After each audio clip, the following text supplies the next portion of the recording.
Hey.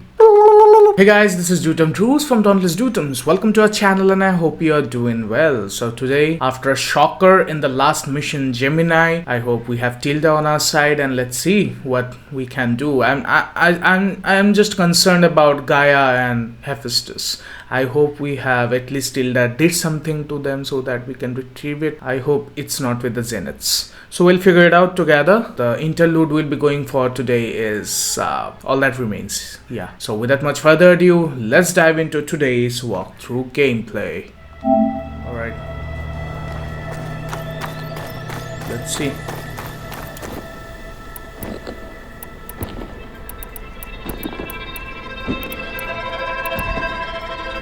Anyways, we are not left with resources. Just a few favorites from my collection. Rescued and stored here just before I went off-world. Take a look, if you like. I'm curious to hear your impressions. My friend is dead. Beta and Gaia are gone, and you want me to look at old paintings? Don't be so quick to dismiss the comfort we can find in art, or the insight we might gain.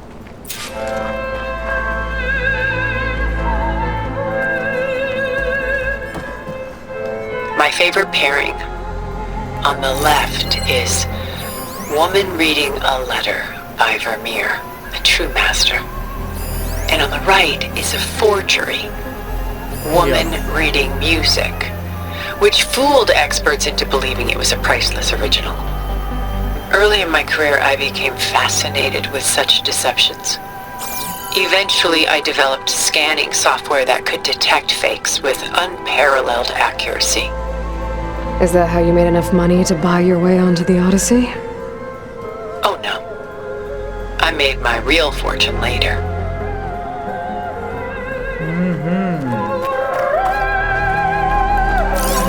This looks cool, is it?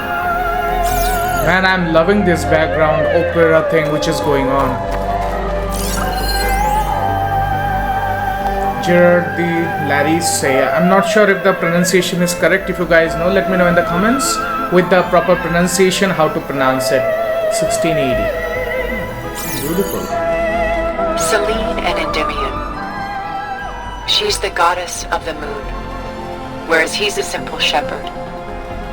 Beside her is the god of love, Cupid. Cupid, yeah. So she's sneaking up on him? Sorry. More like visiting him in secret. The torch that Cupid bears represents Selene's undying infatuation with him. Though the two must remain apart, her love will forever burn. Understood. Do we have any more moving paintings? So, yeah. This is Rembrandt painting Jeremiah, a man in mourning. Mourning what? His home. The ancient city of Jerusalem. He foresaw its impending doom but could do nothing to prevent it. So instead he saved its treasures from destruction just as I saved these works. You could say we're kindred spirits. Got that. Okay, we saw this one.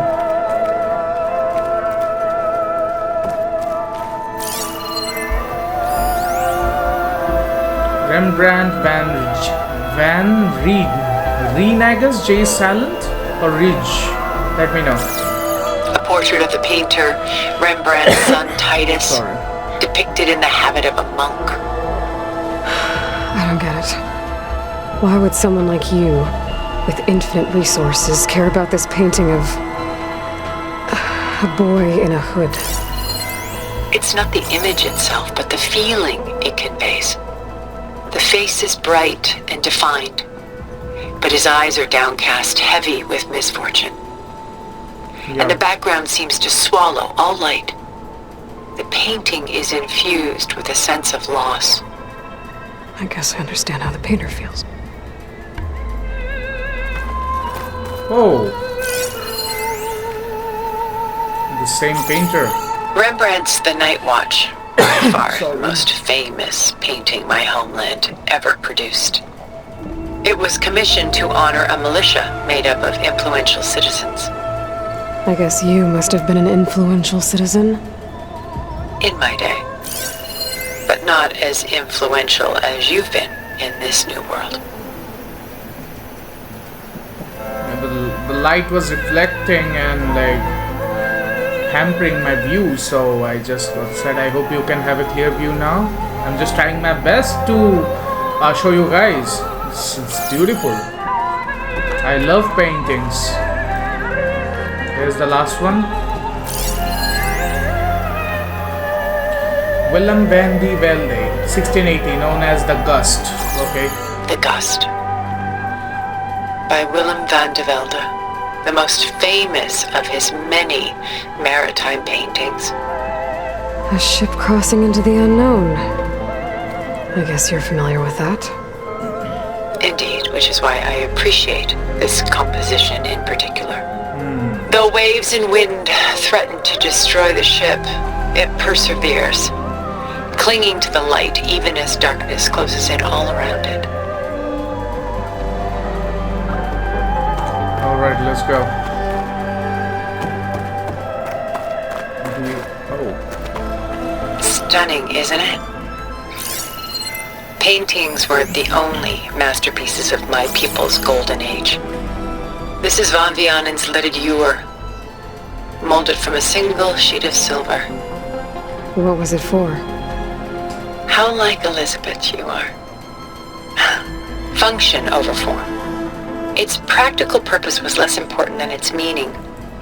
Van Vianen created it in honor of his late brother, who himself was a famous silversmith. A memorial. Yes. Such beauty from sorrow.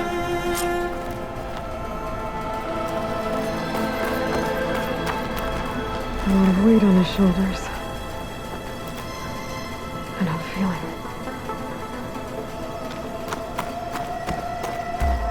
What about this one? She's pulling out her own hair. Out of madness, out of grief. It's hard to watch her suffer.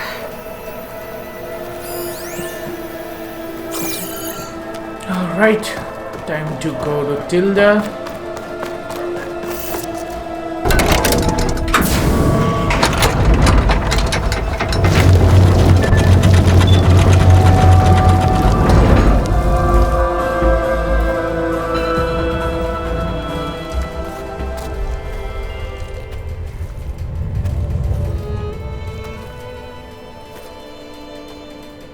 There you are. Feeling better? How did you find us? At the cauldron? And what did you do to everyone right before I passed out? All business, I see. Well, suffice it to say we were keeping a very close eye on Hephaestus, knowing we would need it at some point. Your ruse didn't fool us, and as for my little trick, it was an overload of the senses, accompanied by an energy discharge. Gerard and Eric were only momentarily disoriented due to their shields, but it rendered you unconscious while I got you out. Perhaps some breakfast might steady you a bit? Whoa. This place.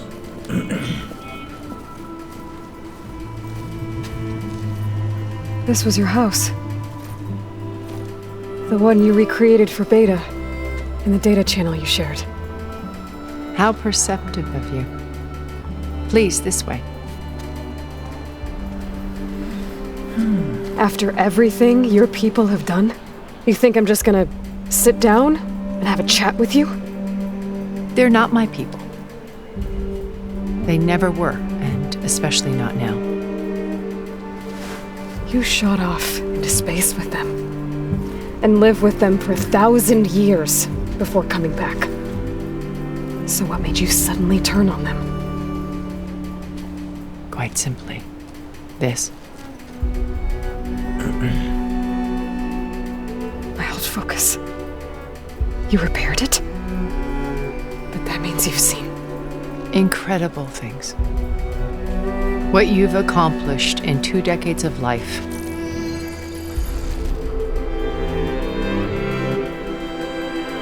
1,000 years at my back and I haven't even come close. Rust. I'm sorry if I invaded your privacy, but I had to. In order to understand. To be enlightened. You truly are Elisabeth's blood. With her drive, her sense of mission, her integrity. Watching all this shamed me for the company that I've kept. Having seen it, all I want is to help you. Even if it means stopping your friends? Especially so. Please, sit down.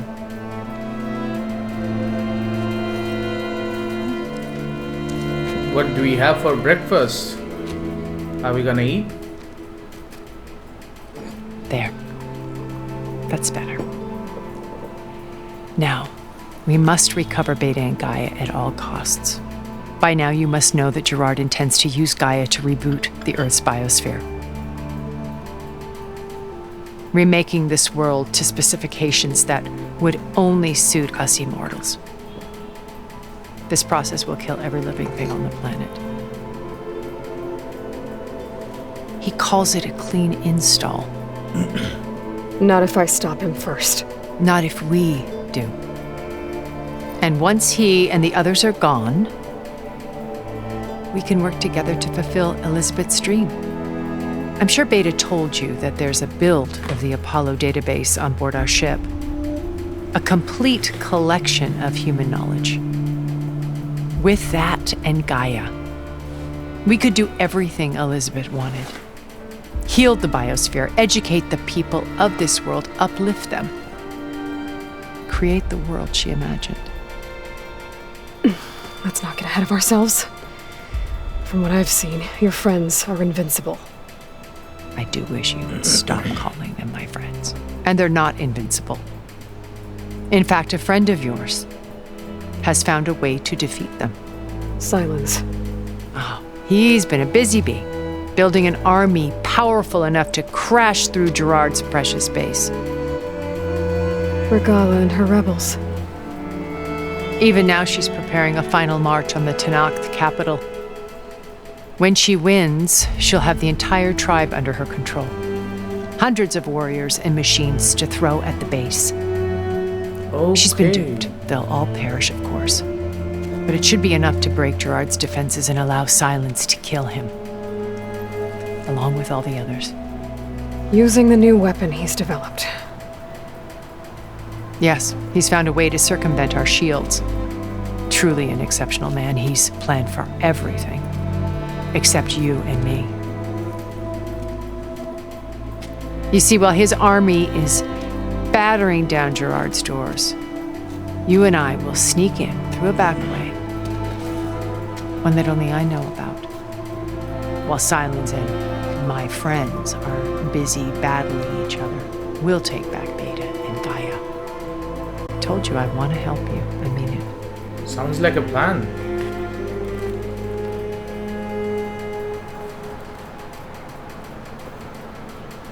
Okay. You said Beta is not in urgent danger, so what are the Zeniths doing to her? Putting her to work. Merging Hephaestus with Gaia. A difficult, time-consuming task, as I'm sure you know. They will compel her if need be. But her life is not in danger. She's the only one who can do it. Because you people made her to be nothing but a tool. Gerard's idea, not mine. They always viewed me with suspicion when I attempted any form of kindness towards her.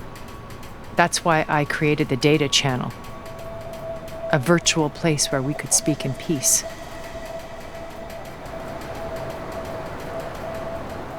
Okay. So this channel you shared with Beta, none of the other Zeniths ever found out about it. Gerard believes he's the most cunning of all of us. Even after 1,000 years, he still can't imagine that I would outwit him. The channel allowed me to interact with Beta away from their mistrustful eyes. It offered us a chance to be ourselves. Until you cut off all contact. Yes, though it pained me. I was worried that our meetings would do her more harm than good. Well, she felt like you tossed her aside. I was afraid the others would find out and punish her. She may not have had the comforts of friendship anymore, but at least I ensured she was safe. I know it seems harsh, but you must believe that her well-being has always been paramount to me. Why did you make the data channel look like this place? I built this house as a shelter to weather any storm, a safe place. Not just for me, but for the art stored below. Cultural artifacts of incalculable value. Truly some of the greatest achievements of human civilization. And you wanted Beta to see them? Yes. Her upbringing was so cold and technical. I thought if she could experience Vermeer and Rembrandt, it would bring something else into her life. A heritage every bit as valuable as the scientific and technical data being drummed into her. I'm sorry I had to cut off contact, but I'll never regret sharing this house with her. She needed its shelter even more than I did. Okay. Beta told me your colony was destroyed. That you came back to Earth because you had nowhere else to go. It's true. After we reached our destination, a planet in the Sirius star system, we spent decades building a new home. The physical constraints of Earth, the boundaries of mortality, gone. To think of what we could have done with it. It might have been a utopia. Instead, we stagnated, absorbed in effortless comforts and virtual realities. It took a cataclysm to finally yank us out of our stupor. What happened? A massive geological event. We knew of instabilities in the planet core, but we underestimated them. By the time the collapse was upon us, it was too late to stop it. Only a few of us made it to the ship in time. We set course for Earth, the only safe harbor left to us. Which you decided to make unsafe for anyone else. Not me. Gerard. He believes it's better to wipe the canvas clean than work around the smudges. No more primitive tribes, no more combat machines, only a blank slate to do with as he pleases. But we will stop him. All we have to do is get into that base. So our main target is to get into the base and get Gaia and Hephaestus, and if possible get Beta as well. What exactly is your plan to sneak into the Zenith base? We will make use of a lesson I learned from an early age. Always know your exits. In this case, a place where Gerard's new construction meets the ancient foundation, a passage that only I can access. When Silence flings his army at the base, we will enter through this back door, bypassing most of the fighting. The distraction will provide us with a window in which to rescue Beta and Gaia. Okay. Once we're inside the base, where will we find Beta and Gaia? Here in the command center. By then, Gaia will have been reunited with all of its subordinate functions, including Hephaestus. Nice. What about the alpha build of Apollo on your ship? A simple matter of recovery once the others have been dealt with. With that in hand, we'll have everything we need to make this world as it should be. Okay. My old focus. How did you find it, let alone repair it? When we encountered you at the Hades Proving Lab, Gerard saw you as a redundancy. I knew better. You were a revelation. After your dramatic escape, bravo, by the way. Gerard and Eric assumed you were dead and gave up the hunt. I wasn't so sure. When the others were busy, I returned to the lab and searched for any trace of you. That's when I found this little treasure. Not easy to repair, but certainly worth the effort. As I watched your life unfold, you were like a splash of color on a worn canvas. Whoa. Well, Liz was, and more. Did you show it to the others? Of course not. It was your actions that inspired me to defy them. It's worth noting that if I hadn't found it and watched its contents, I wouldn't have known to save you at the cauldron. You'd be dead. So I should be grateful? If you like.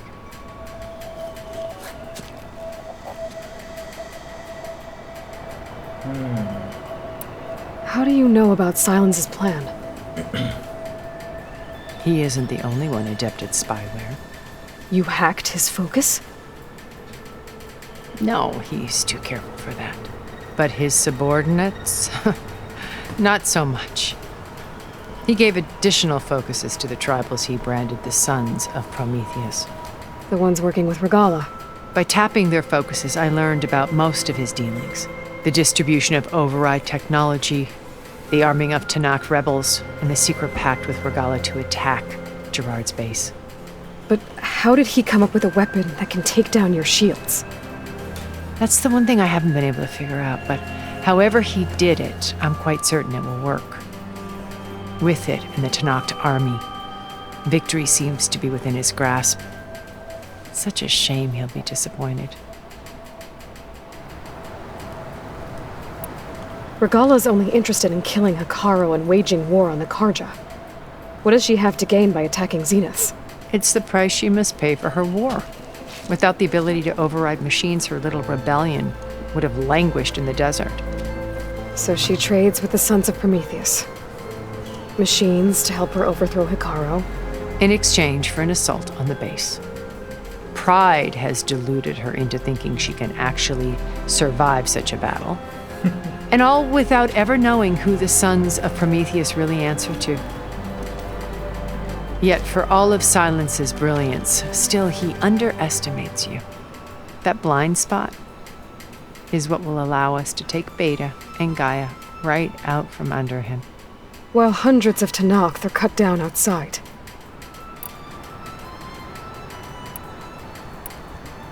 So you knew Elizabeth.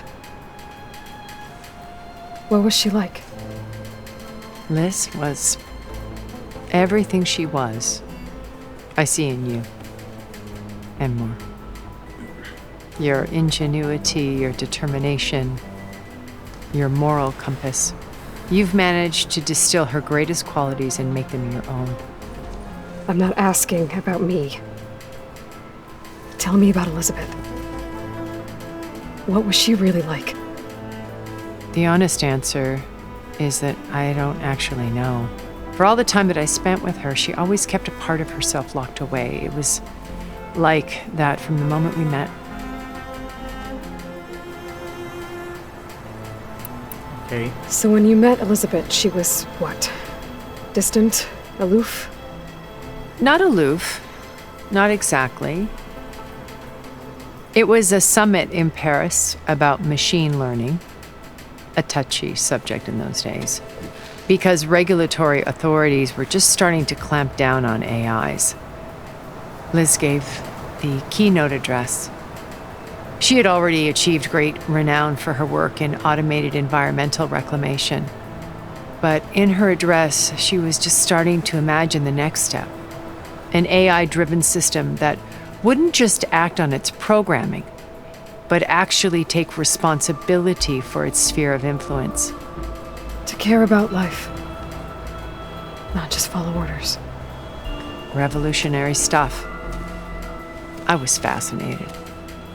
And I wanted to meet her for a long time. I watched her after her talk. She had spoken with such moral authority, such empathy.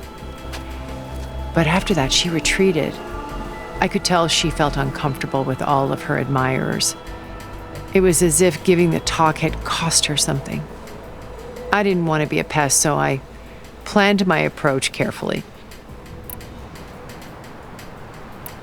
Okay. So you know all about me. What about you? What would you like to know? Well, start with your life on Earth. When I was 8, terrorists flooded my home city. Thousands drowned, my parents included. I was one of the few who survived.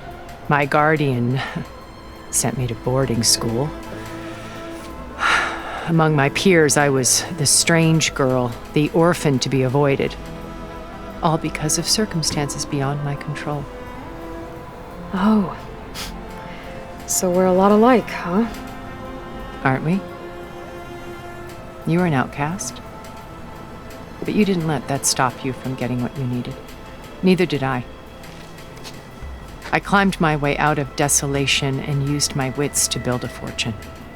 First from the technical analysis of art and the detection of forgeries. Profitable expertise in those days. But as it turned out, the software I developed was even more useful for counterintelligence. From there, it was only a short step to gathering extremely valuable intelligence on my own. You were a spy? More like a service one could turn to for information. I had to remain anonymous, of course, to protect my privacy. But despite that anonymity, Far Zenith inevitably sought me out. What happened when Far Zenith approached you? They painted an irresistible vision of humanity's future. One where we need not fear illness or death, where we explored the furthest reaches of the stars and thrived. It was only later that I realized that they only intended to bequeath this future to the rich and powerful. By the time I finally figured it out, the walls were closing in, Pharaoh's machines were devouring the earth. So I accepted Far Zenith's invitation to a berth on the Odyssey. I wanted Liz to come, but she had nobler plans, as you well know.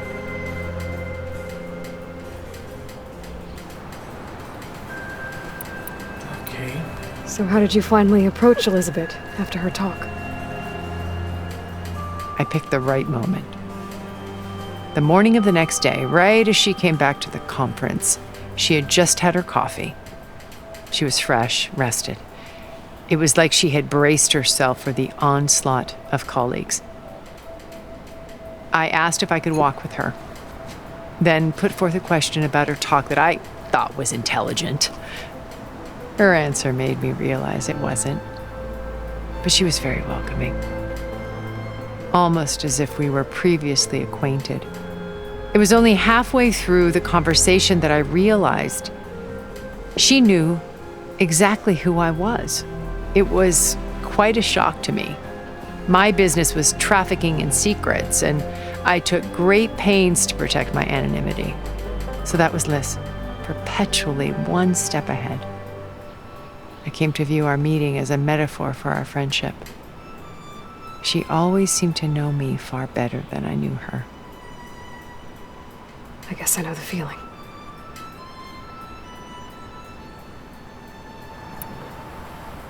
Hell yeah. So you didn't know the other Zeniths were monsters until it was too late? I knew some of them were. Certainly.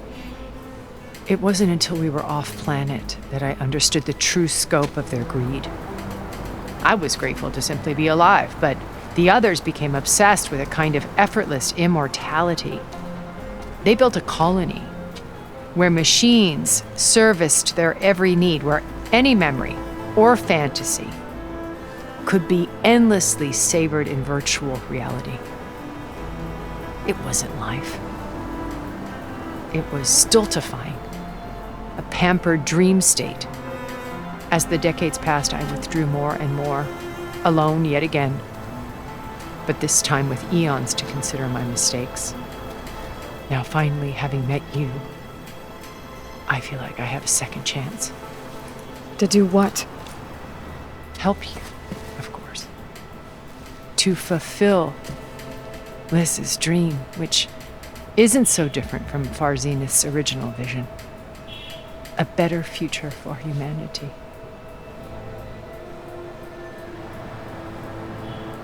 All right, guys. So let's see.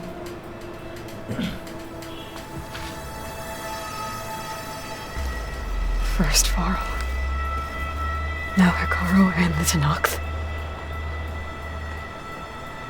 Your plan would wipe out an entire tribe. There has to be another way. We are in an admittedly desperate situation, but I assure you there isn't. Remember Zero Dawn. Elizabeth's sacrifice. Sometimes many have to die for a new world to grow. If it looks impossible, look deeper. Wait. The data channel. It still exists, doesn't it? I need you to open it. Let me talk to Beta. Impossible. We might be detected. It's worth the risk. There is another way, one where the Tanakh survive. But we won't. If the others... If you want to help, open it. Oh.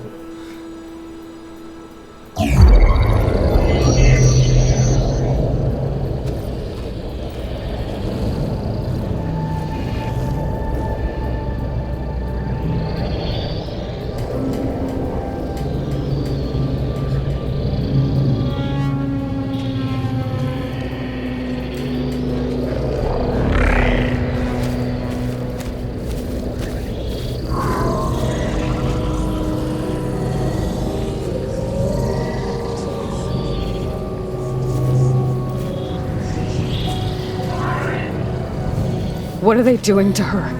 Virtual reality dissociation. The manual merge of Hephaestus will take hours upon hours of tedious micromanagement. If she resists the work, they run simulations to induce feelings of isolation and despair. That's harsh. Beta, can you hear me? You're alive. They're watching me. I can't hold up this extra projection for long. You should have killed me. No. No, look at me. I'm coming for you. I promise. Okay? I just need you to hold out a little while longer and work on the merge.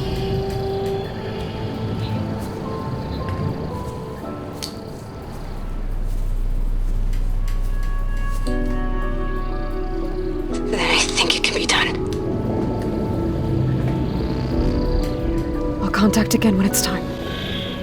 Can you hold on? As long as I know you're coming for me, I can endure anything. Great. We'll keep it worthy.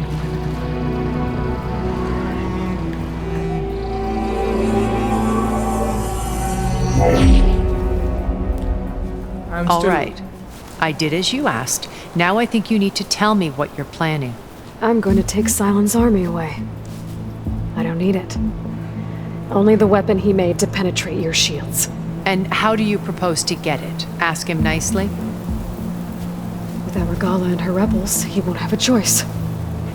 We'll be his only option. Only option for what? What did you tell her? That is between me and my sister. Will be Silent's only option for crashing that base. I'll tell you the rest later. But first, there are a couple of things I have to do. Oh. And what are those? Lay my friend to rest. And then I'm going to use the override that Beta gave me at Gemini to put an end to Regala's rebellion. From the air. Wait. Since you insist on doing things your way, I know of something that will truly help you make a grand entrance with the Tanakh. What is this? The ancient Horus Titans still possess electromagnetic energy cells as part of their arsenal. Drop one of those on Regala's army and they'll receive quite a surprise. Oh, okay. So go, do what you must. I'll come to your base if you manage to bring Silence to the table. Not if.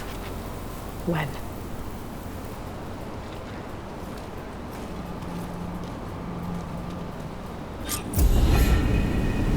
Erend, are you there? Aloy! Aloy, is that really you? Yeah, it's me. Where's everyone else? We're all... we're back at base. What happened? It might be easier to explain in person. I'll try to join you there when I can. Okay. We'll wait here for you. It's good to hear your voice, Aloy. Alright, so it has been a long cinematic. I guess so. There's no point to start the gameplay. Anyways, all that remains has ended. So we'll end the video here. No action today, no action. So yeah guys, it was just the reiteration of what we are gonna do next, the next plan.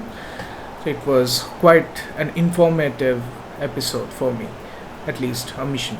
So yeah guys, that's it. Won't hold you, I have nothing much to say. I've learned pretty much, and I hope whatever we are planning, and TILDA, I just hope TILDA won't turn up on us later. I hope we can trust, because games are very unpredictable, you know, so you never know when what happens. So we'll see. Till then, take care. This is Dutum Drews from Dauntless Dutum signing out. See you on the next video where we'll be going for the main quest, the Wings of the Ten. See ya, take care, bye.